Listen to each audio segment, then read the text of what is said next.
3 of the Amani Experience podcast. In this podcast, you will experience wisdom, advice, and stories from creatives all over the world. Your host is the award-winning Amani Roberts, who is a DJ, music producer, professor, author, and undercover gamer. On the show, we love to share the stories of creative professionals, especially people who have gone from the corporate life to the creative life. Once again, welcome to the Amani Experience podcast. I would like to welcome Elaine, Chaya to the Amani Experience podcast. Hi, thanks for having me. That was such a cool intro. Yes. And now you're one of the first few episodes that's actually season 4.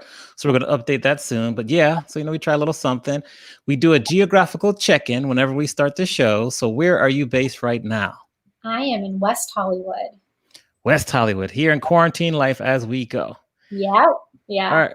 So we have a lot to discuss. I'm super excited to spend some time with you. I think we're going to learn a lot from you. So we're ready to gain a lot of the wisdom that you have. My first question for you is, if you're going to summarize yourself in 30 seconds or less, how would you summarize Elaine? Quirky, funny, creative, and a unicorn rainbow. A unicorn rainbow. And when you say unicorn rainbow, what does that mean? Well, I'm wearing a rainbow right now. So I think everything that I do, but whether it's through photos or through the things that I express through my words, I try to make them colorful, like unicorn rainbow vibes. I like it. Well done. I'm going to read a quote that you said before. I want to understand and learn why it resonates with you. You said, be what you want and wear what you want. What does that mean? So that I'm a fashion blogger. That's where I started off, and I'm sure we'll get into the whole story. But I, was pre-med before. I took the LSAT to go to law school, and I'm Persian and Jewish. So growing up, that was like the standard of like what you should do as an occupation. And I went into PR, and then now I'm a blogger. And so the be what you want is like something that I'm really all about, because I've done this untraditional path for like my community and things like that. And then wear what you want with the fashion blogging sense that I am. I also express my uniqueness through the way that I dress, which is like pretty different than most people. And so I try to, encourage people to be what they want and wear what they want in all aspects of life. Love that. Okay, I want you to fill in the blank. When life gives you lemons. Oh man, well, I just did this whole video about lemonade, but I mean, this is not a word, but when life gives you lemons, I think that you need to see what juice you can make from it, which I guess is like lemonade, but just being positive about it. That's a horrible answer. It's not a word. That's a good answer. Positivity is important. It's important. And then tell us, how has 2020 been the year that you have been waiting for? You know what? I think this is the year where I'm always on the go. Like I'm always doing a million things at one time. So the fact that I'm sitting at home, whether it's my decision or not, is beyond. The fact that I watch so much TV is beyond. Like that's just a sample of like, that's not me. And I think it's really taken and I think for a lot of people, like you're stopping what you were typically doing in your life and really finding the values of every aspect of what's important to you and really realigning with what your true missions are and what you're up to. So I think 2020 has been a really important year, like for me to actually focus on all the things that I wanted to focus on, but I'm too busy because I've never had time. And well, now we have a lot of time. We do have a lot of time. I want to understand from you, what's important for a creative professional such as yourself or myself to succeed in today's business environment? I think being on top of all the trends and things that you need to do, like, oh my gosh, when TikTok first came around and everyone's like, you need to get on TikTok now. And I'm like, there's no way. And then I became a TikToker, and now Instagram Reels happen. And so I've been the past 3 days, like researching, like this is my homework, to figure out what to do with it. So being on top of the trends, but I also think it's very important for you to be in your own lane and like not look at other people. Like you could look at other people for inspiration, but like not focus on it and kind of just be your own creative person. You mentioned Instagram Reels. As you look at the digital media landscape, what else are you keeping an eye on? I kind of hate to say what's coming next, but I will ask, like, what do you think we should be looking at? What's kind of on the horizon that we should really be paying close attention to? That's a great question. And I actually try not to pay attention to them because I think it really overwhelms me. So someone was saying Twitch, but that's not new. But someone was like, that's not like, that's so understated and underrated. Like, you need to get on Twitch. So I'm like, oh my God, is that the next thing I need to do? I don't know. Yeah. I think so. Twitch, like I live stream DJ sets on there. I'm learning about it. I would teach it in school at university, Cal State University Fullerton, for 3 or 4 semesters now, and I've taught it.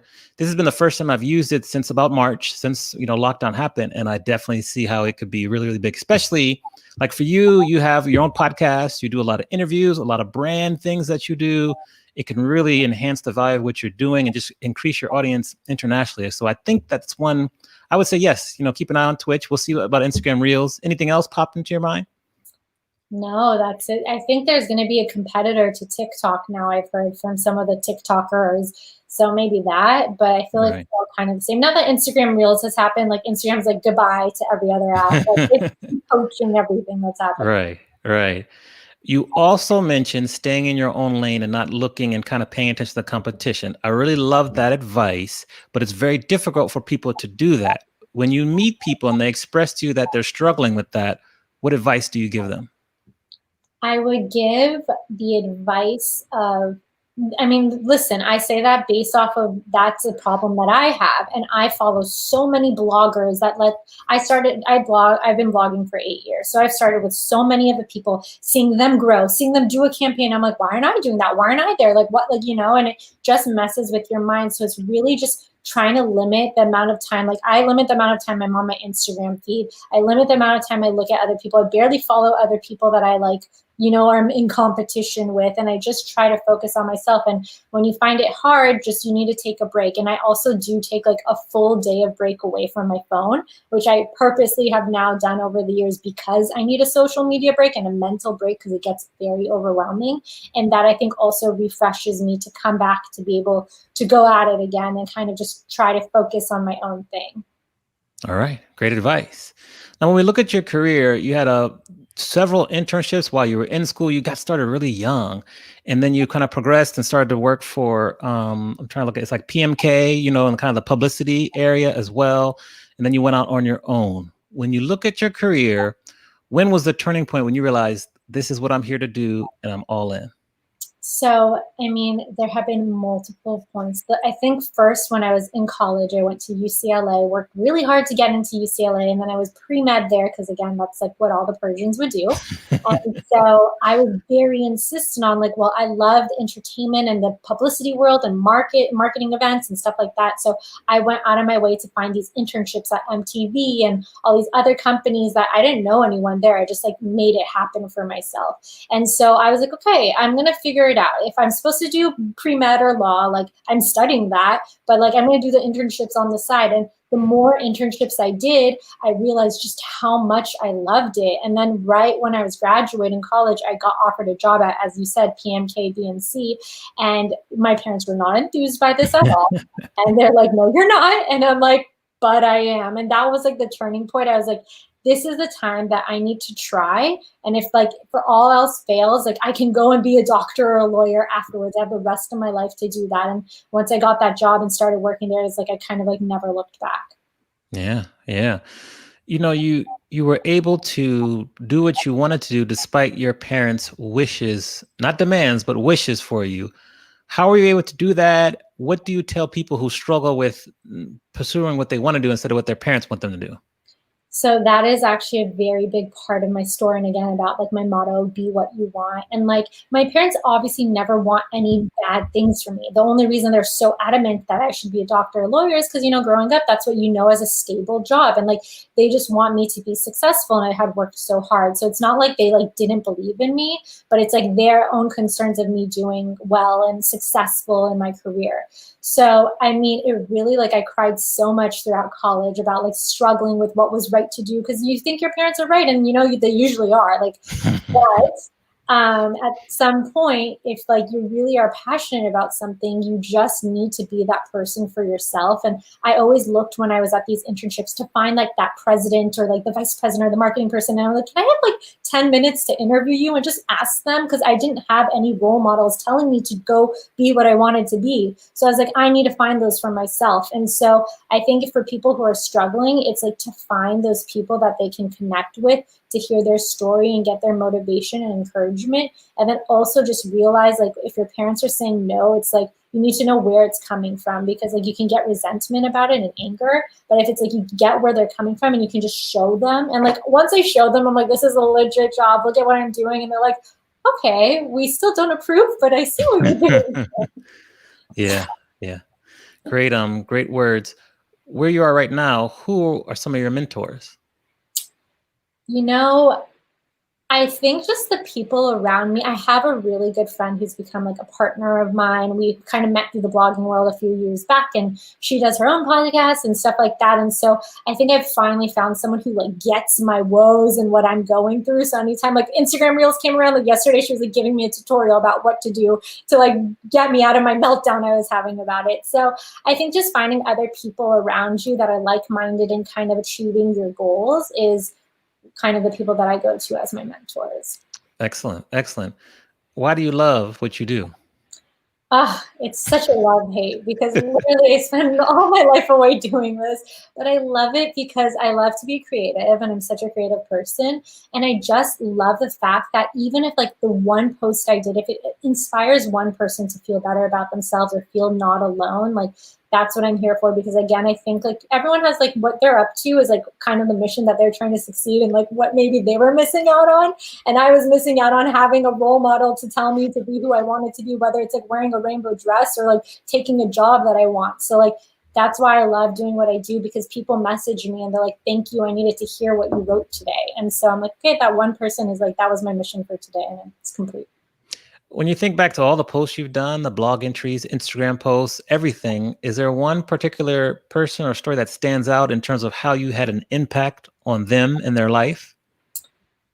There have been so many, thankfully, not so many, but like there have been some, like with some podcast episodes that I've done that I just like would not think that it would resonate with people. One was about like sexual assault. That's like not something I ever even talk about. And I had a guest on, and someone randomly messaged me this whole like 3-page paragraph thing saying like, your episode just made me realize so much about my life that I didn't even know was a thing. So I was like, I didn't even know that like I wasn't even going to make this episode, and now I may have changed someone's life. And so I've had a lot of really cool experiences like that. Yeah, that happens to me several times in terms of like podcast episodes I do, if I write articles, even my book that I wrote, like, so that's good. That lets you know that even if you touch one person, you can change so many other lives because of the butterfly effect. Yeah. On the flip side, what is something that scares you? What scares me is, I think just in this world that I live in of social media and content creation, like it's so oversaturated. There's so much going on. And so I think I get overwhelmed a lot of times about like what to do next. I need to do, like, need to always be on, need to always come up with things. So my mind is in a million places. So it's always feeling like irrelevant, maybe like you're scared that you're going to become irrelevant. So that's why I get on things like TikTok. Now I'm like, okay, I need to make the best Instagram reels, like, and to outside people, like that's so silly and stupid. But like when this is like your career and what you're up to, like you need to know those things. So it's like feeling just behind, I think, is my fear. Oh, okay. To kind of follow up with that, you know, we lease the space on a lot of these platforms. Like we don't own like our Instagram followers or our Facebook fans or anything, but you've done a good job of kind of creating and growing a brand with those platforms, but then outside of those platforms as well. So if a TikTok goes away, or if, you know, back in the day, MySpace went away, you're still able to have your community and still be able to thrive. How have you been able to do that? And what advice do you have for people regarding that subject? I think it's about really creating the community that people that like the engagement that you have on the platforms you have now is going to be what results in people following you along the way. And like obviously getting emails and for newsletters, I'm not super good about that, but I need to get better. But like I just recently launched a whole sweater campaign called Class of Quarantine 2020 and got emails from that of like the customers. And like now if I ever do another line of something, I have all those people who are devoted. And from that, even like I was like, make sure you post your photos, and I reshared everyone's photos. So it's like then those people that weren't even following me but tag me now follow me, and like, you know, it's just, it creates a bunch of things. So with everything you do, finding ways to get people's info and just being engaged with them so that they feel connected to you. Yeah. I'm going to place my order for the Class of 2020 sweatshirt because, you know, we're getting through summer now. So fall and winter will be here. Well, winter in LA is different from winter in Chicago, but still, I'm going to place my order. But that was just an excellent campaign. We're going to get to that a little later. But that's great. Like emails are so important. We learn that every day. Like if you get the email addresses, that's like the entryway to continue to talk to people. Because even if we don't read the email, we see the title, you're still top of mind. So well done by you on that point. The influencer space, the fashion space, the digital media space, those are the three main areas you kind of work in. It's very crowded. How do you rise above all the noise and distinguish yourself from the competition? Yeah, so I think like what I said before, really focusing on being in your own lane. I remember I would say like when I first started my blogging world, I started when like blogging was just starting, when like you had to tell people what a blogger was, okay? And like when Instagram literally just started. So I'm like an OG. But so I remember like I would study, like how now I'm studying the Instagram reels. I would study all of the bloggers' Instagram pages and their blog posts. I'm like, okay, I have to do these like muted black and white photos. Those are like the most popular bloggers. Like I have to be dressed like them. That's how I'm going to become successful. But as you can tell from my dress right now, Yes. I really genuinely love rainbows. So it was a very hard like thing for me to do. And I remember one of my blogger friends at the time, I was like crying to him about it. I'm like, what do I do? I'm so stressed. He's like, you need to just be you. And that's what's going to make you different. So I'm like, you know what? I'm not going to focus on like all the other bloggers doing the black and white thing. I'm doing rainbow. And it was like literally rainbow throw up explosion. Like I explained in my like first 30 seconds, rainbow unicorn. And so that's what it became known for. Like literally like you could scroll down your feed without looking at my name and know that that was my photo because of just the way I was. And everyone knew me as that. And brands would reach out to me specifically for that and be like, we want to partner with you because of your photos and the way that you are. So that thing that I really felt like made me the oddball out and wasn't going to make me successful was the thing that actually like did.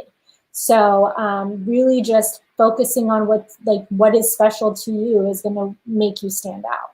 Yeah. Keep wearing the colors. I love the rainbow. So don't stop. How has a failure or an apparent failure set you up for later success? Do you have a favorite failure of yours?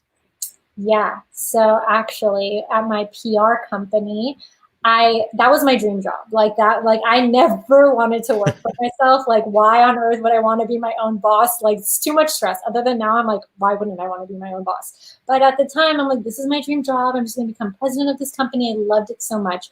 And I remember I was going through some hardships at the company because like PR companies, they get really tough. Bosses aren't always the best. And I was going through some hard times. And I remember there was a specific moment where it was December and it was holiday time. And they brought the whole company and group together and they would give promotions. And they literally promoted everyone on my team except for me. And I remember how distraught I was about this because I worked so hard, like I deserved a promotion. And I remember at that moment, that was like one of the turning points that like I then started my blog and I like focused on this shift of a career. So it's like, even in those moments that seem like failures, it's actually a blessing because if that didn't happen, if I was like happy at my job and comfortable, I would have never become a blogger and like I never would have done any of these things that I have. How were you able to keep going and not just stop after you experienced that major setback at that point in your life and just keep going and be able to kind of get through that and become stronger because of it? You know, it's not easy at the time. I think whenever you're dealing with a challenge or a failure at the moment, like now I look back, I'm like, obviously that's why I became a blogger. Each failure I have and I have another one, you don't think there's going to be an uphill from there. But somehow you kind of figure out what to do and you really have to set that time aside. And then once you really focus and hustle on it, then like later on, hopefully you do see like what that was meant for. Yeah. Now you've gotten lots of awards, lots of mentions in the press. You're very, very like highly sought after, and you're dope. You were selected, one of my favorites, as one of LA's top influencers for 2019. Congratulations on that. As a result, you do acquire a lot of critics, or haters as we call them. How do you handle your critics? It's just sometimes people might be like, I don't get what you're up to. Like, what are you doing? And like, I think and it's hard because in this kind of world, you want to be liked, you need to be liked, you physically need likes, So it's like a very twisted world that I live in, but you just need to focus on what is the purpose that I'm doing the things that I do for, even if it's a silly video, like I know the purpose. Maybe that purpose is just to make people laugh, and that's what people needed that day. So like you need to like, hard as it is, like be grounded in yourself and be confident that even when the haters do come, like you're like, okay, that's one person's opinion, but I know that other person has another opinion. And regardless, either people of these opinions, like doesn't matter, like my opinion matters the most. Yeah, So. yeah. Great advice. Tell us about the darkest time in your life, how you got through that, and what did you learn from that experience? So this is so like first world problem, dark world problem, right? It really, and like it has truly defined what I've become now. And it's this moment that I had at Coachella that I always talk about, my Coachella meltdown. This is like my 4th or 5th year in blogging. I was like in the top of my blogging career, I got all these brands to pay me to go out there and do all this stuff.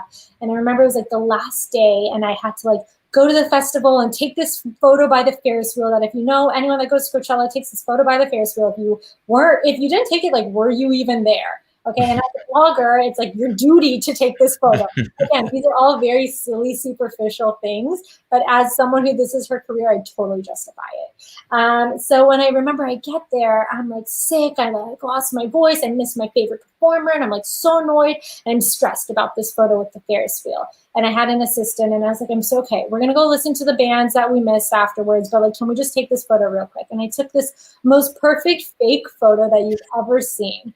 And I just had a moment right then and there that I just had a meltdown. And I looked around me and saw like everyone was just taking photos to post on Instagram. And like, was any of this real? And I just came back from that weekend and wanted to delete my Instagram, forget about my career that I built all this stuff for. And it was just over it. And it was because I just didn't feel like it was authentic to like who I was or what reality was. And this is before like authenticity became like a cool thing to talk about. Right. And so I'm like, people are just like, I could come back and post this photo and be like, had the best time at Coachella and no one would know a thing. Or this could be a shifting point in my life. And like, I ended up writing this very long, vulnerable like message about what I'm saying, how I like was horrible, like not in a good mood. I missed my favorite performer and this was all fake and like all this stuff. And I don't want to just post photos of my outfits anymore. And like, that was like such a turning point for me because I came back being like, how do I want to use my platform in a different way? I started off wanting to be what you want, wear what you want. That was my motto. And yeah, I told people to wear what they want through quirky things, but like I want to inspire people more than just a fashion statement or like a colorful photo. Like I want to inspire people to be better people or better versions of themselves, or to know that like if you're having a hard day, you're not the only one. Like we all do. And no one talks about that on social media. And so from that moment, like I really like, it took me a week. Like I wasn't on Instagram. I didn't go out of my house. Like it was very dramatic, but like when you feel like your whole world, which my social media is my whole world, is falling apart and you don't identify with it anymore, it kind of becomes a very big failure, a very hardship for you to handle. So that was another time that I had to figure out on my own, like how was I going to change this? And how you said before, like are there mentors you look to? Like I did with my internships and found the president and the VP and whatever. I was like, who are people around me that inspire me? Whether it's like a friend that's doing something for a nonprofit, another blogger who's this motivational person. Like I literally picked out people to meet with for coffee to just ask them about themselves so that I can learn better from myself, like who I wanted to be. I took a lot of self-development classes for a year to like just, I'm like, okay, if I want to motivate other people, I need to figure out how to motivate myself. So I really worked a lot on myself in that like big moment of failure to kind of become this new version of me that I am now. Interesting. When you took the self-development classes and maybe read some books, what was maybe one or two things that you really look back on, like you were so glad you learned that, you read that, you went through that specific experience in the self-development process? Oh man, there's so many. So many. I think the main thing is that you are the only one stopping you from the things that you want, and that you are in your head with the stories you have about what people think of you, what they said about you. Like if someone didn't respond to my email, I'm like, oh my God, they totally hate me. I can never respond to them again. I'm like, no, they probably just didn't even care. Like re-email them again, or like don't take no's for an answer. And like if you like, the biggest also is that nothing is really a failure. I would always look at things like even opportunities that I didn't get would crush me, like a brand opportunity or whatever it was. And I'd be like down for the count. But now I'm like, okay, no, that opportunity was literally not for me. And I need to find mine, and I need to find another way. And so even like I did this thing called the Woke Up This Way Challenge, which was a viral campaign I did in 2018 that was inspired by this Coachella Ferris wheel moment. And it went through like 3 or 4 different versions of what it was going to be. Like The Rock was going to be my main person, and it was going to be the Rock's campaign. And then it like went to like Jay-Z, and like, cause I have to do everything with celebrities because I'm like a celebrity person. And then it became like, I talked to a publicist, and she's like, why don't you just ask your blogger friends to do it with you? And then it became this whole thing with bloggers and high school students, and it became even bigger than what I thought it would be. So it's like, I got so many no's, and in the past that would have stopped me from even doing anything. But then I'm like, no, okay, no. So how else am I going to do what I'm meant to do with this? And like, so that's how I kind of like formulate everything I do now. Yeah, that's an excellent sign of growth. Well done. When you meet people and they look at you and you tell them what you do, you're an influencer, a blogger, digital media, maven, they say that industry is not really real. There's no such thing as like influencing. That's made up. What's your response to them? Oh my gosh, can I tell you, you're like the first person I'm telling this to other than my friend, because I vented to her about this. Some guy was like, found my Instagram, and he was like, oh, so you're like an inspiring influencer.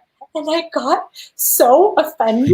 And I'm like, inspiring? Do you want me to tell you all the things that I've done in the past few years? And I just didn't even like bother. But like, it gets very offensive. But you know what? It's like, to the people who aren't in that world or don't know what you're doing, they might think it's like a hobby, or like you're just an aspiring influencer and just a girl with followers and things like that. But I mean, you just like, I know for myself the things that I've done, and just not even like the campaigns that I've done, but the people that I've impacted, which is more important to me than campaigns. So I think you just gotta, I don't know, think of it that way. Okay. Have you read the book, The Influencer by Brittany Hennessy? No. Ooh, okay. I have to send you a copy. That's a good one for you because you're right there. She's like a really big influence. She wrote a book about it, and where you're living is what she talks about in the book. So I think you definitely need to at least meet through her book. She's dope, and so yeah, I'll hook you up. So that's when we're talking. I'm thinking about that book would be really, really interesting for you to read and reflect on. So I love it. I'm always looking. I've made my own solo book club. So I'm on my second book right now about Michelle Obama. Okay, so that could be my third book. Yeah. We're going to get to books in a minute too. But first I want to ask you, who was the most influential person for you growing up? It's a combination of a few people. Cheesy answer, my grandma and my mom. I think my mom, because she was very hardworking, and, she worked full time and I was a mother full time and did everything for me and my sister. And so seeing that work ethic is something that I aspire to. My grandma, because she was like the kindest person in the world. So she truly taught. And so my mom brought that also down. Shout out to my dad. My dad's cool too. But then we get you. We understand. my grandma also was just very kind. So I feel like I really use that kind of personality with the things that I do. And then just like social influencer, Lady Gaga 100% is my number one idol. Just like when she came out, and when I was in college, and her quirky outfits and her uniqueness, I was like, wait, if she could be weird, so can I, and it's cool. Yes. So. Lady Gaga's the woman. She's dope. Yes. What do you find easy to do that your friends find hard to do? I mean, I think editing photos and posting things on social media. They all send me their photos to edit for them too. And like in 1 minute, they're like, how did you do that? Yeah. What is one or two, if you're telling me 1 or 2 photo editing tips I can apply tonight as I'm working on some content for the next day, what would you suggest? So I like to do presets now because I used to color my photos so much. So just finding a good preset that you might have to pay a little bit online, but that way like your photos all look the same when you're posting if you care about hashtag aesthetic. I think there's something called touch retouch when it's like there's some annoying thing in the background that you want to take out. I used to have to like Photoshop, and now it's like you like press it with your finger and it's like gone. Okay. And you use mostly Photoshop, right? I mean, now I use my phone a lot because you can do all these things on the apps, but if I need to be like super professional, then I'll use Photoshop. Excellent. What would you like to be better at? Better at nothing. I'm perfect. In terms of skills, I mean, I'm so not technologically like super advanced, even though I know a lot of things. But one of my friends, whenever I have technical issues, I always call her for help. So maybe things in that kind of sense. Yeah. Good. Yeah. You get to be more techie. We like that. Yeah. And when you turn 21, you were at UCLA, right? Yes. We're going to go visit 21-year-old Elaine in Brentwood. and we're going to give her advice based on what you know now. What advice would you give your younger self? I would say, and I think that's what I was at the brink of, or just like be confident in your decisions, and you don't have to be perfect in everything that you do. Yes, yes. What is the one lesson in life that took you the longest to learn? I think this lesson of that, like, you are going to get the things that are meant for you. I did a post about this today, a quote that like, what is for you will be for you, and you just need to be you to receive it. And I think that like a lot of times, whether it's in relationships or work or anything, like if I don't get the things that I want, and again, seeing other people around me getting those things, it makes me feel like there must be something wrong with me. Like, why aren't I getting it? But as I'm growing older and now looking back at each of the things that are failures or like I didn't get, and realizing, wow, that's why I didn't get that. Wow, that's why I still haven't received that. Like you don't, hindsight is 2020, as they always say, but like you really don't see that until later on and when you have more experiences. And I think that being confident in that, I think has a lot of it, like has now eased a lot of my anxiety about my worries and fears about things. So I'm like, it's going to work out. Might not be what I thought it was, but I don't know, whatever it is, it's going to work out. So I'm curious to see how it's going to work, you know? Yes. Yes, that's a perfect segue. I want to read another quote and ask you to further expound on why it resonates with you. Please give me the things in my life that are meant for me at the time that I'm supposed to get them. Yeah, so I think it's kind of the same thing that, you know, everyone wants a lot of different things. We each have goals, but we're not the ones who know when they're best for us. And there have been times that I'm like, that was for sure the best thing for me. And it wasn't, you know? And so, but now I'm like, thank God I didn't get that. That wasn't for me. So to get the things that you want that are in the time that you need it and that when you're able to receive it. Excellent. Every great person has a sentence. What is your sentence? For example, my sentence is, I love to help people unlock their creativity by teaching them how to DJ. What is your sentence? I was gonna say something like the be what you want, wear what you want is kind of like my motto, and I say that. That can work. That can work if you want to reiterate that. Your choice. I think that just, I mean, don't be afraid to be you and be proud of yourself. I think that's just my main kind of thing, and be kind. Yeah, be Kind kind. to you. Yeah, yeah. What's one new habit you've added to your daily routine in the past year or so that has been most beneficial? I pray / meditate for at least 10 to 15 minutes in the morning. It's not that much, but because I have so many things to do, but I make sure like I'll do a little workout in the morning. I'll say my little prayers and like have that before I line my day. And I sit and I like thank people and think of like joy and sending joy to other people around me. And I use that to kind of go about my day before I go about my day. Excellent. We spoke about books before. We're really big readers here on the Amani Experience podcast. So if you were to pick 1, 2, or 3 books you feel people should stop what they're doing right now and start to read them immediately, what books come to mind? Well, this is a perfect segue because I just finished reading The Book of Joy by the Dalai Lama. Yes. Have you read that? Yes, I have. Oh, so good. I took so many notes from it. And I think that it's just so powerful because it's not just like be happy, but it's like, how do you face happiness and how do you bring joy in hard times? And so I think they say a lot of amazing things. And I even wrote a post about it and telling people to get it and read it. So, okay. All right. Great recommendation. We'll put that in the show notes. What's been the best advice that you have ever received? The best advice that I've ever received, that you are the star player of your own team and that you lead the way and all the cards are in your hand, even if they're not the cards that you want. Like you are the one who can deal with them and figure out how to move, take the next move. All right. Great advice. You a sports fan at all? I like to watch sports sometimes. Okay, this is how we're going to paint this picture. Say you're at Staples Center, you're walking out into the center court, and you're about to make a speech. What song is playing as you walk out? Oh my gosh. Wow. That's a hard one. I don't know. It's something inspirational or a DJ song. Okay, give us one of each or one. What comes to mind? Well, what's it called? I think. Is there a specific artist that moves you consistently, like Lady Gaga, or Lady Gaga, but I don't know if that's what I would like come out to. Well, what do you think you want to come out to? Like, what's on your mind?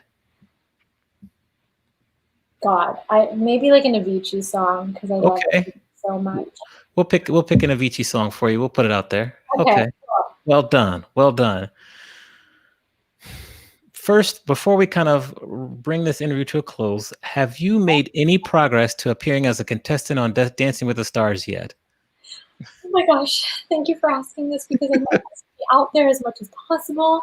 I've tried multiple times already. I actually, like, as a crazy person, because I just don't give up on my dreams, I submitted my own self-submission video to like the casting producer like a month and a half ago. Like unsolicited, like they didn't ask for it. And she didn't even open it, I don't think. But she like said, I appreciate your enthusiasm. But she's like, but we picked the cast. I'm like, I don't think you have, but okay, I'll believe you. So no, I'm not going to be on next season. But like someone was like, maybe you should be like the digital host for it. And I'm like, you know what? Maybe that's the way I need to get in so far. I don't know, but not yet. All right. Well, we'll keep us updated. I think the digital host is a good next step. Let them notice you, and get your community and your tribe to really let them know that they need to have you on the show. So we'll go with that. I would totally win. That's the thing. I think they're worried about that. Oh, they're worried. What would be the style of dance that you would excel in the most? I definitely like freestyle and dance, and I think like anything kind of like salsa Latin because I love reggaeton music. So that's where, Okay, so you can do your basic stick, your cucaracha, hammerlock. You got all those salsa steps down then, right? 100%. All right. Tell the people how they can find you. Tell them about, the class of, 2020 quarantine. Tell us all the goods. Yeah, so you can find me on Instagram at Elaine Chaya, ELAINECHAYA.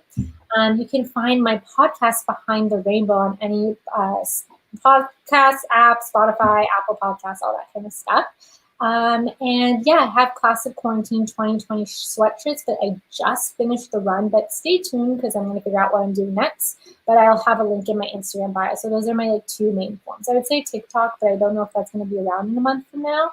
So my Instagram and podcast would be the main things. Instagram is cool. How has podcasting helped your brand, both personally and professionally?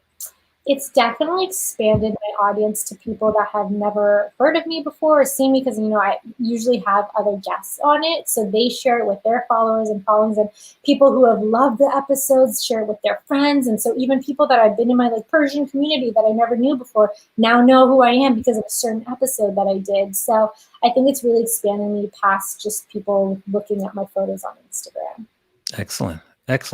Well, Elaine, I just want to say thank you for taking time to appear on the show. You've given us some great lessons, wisdom, advice. I love what you're doing, the colors you're doing, the class of 2020 quarantine. So keep doing that. Keep leading the way in terms of influencer game and stay in touch. We let our guests leave us with any last minute words of wisdom or advice. So I'll say thanks again and allow you to take us home. So thanks for having me on. I think the last minute word of advice, if anything you could take from this story of mine, is to not give up and don't feel discouraged, and that anything you want to do is not crazy and not within reach. So just keep going for it. And if it doesn't look the way that you think it's going to look, then that's exactly how it's supposed to be. So don't feel discouraged and don't give up. Awesome. Thank you. Thanks. Hold on real quick.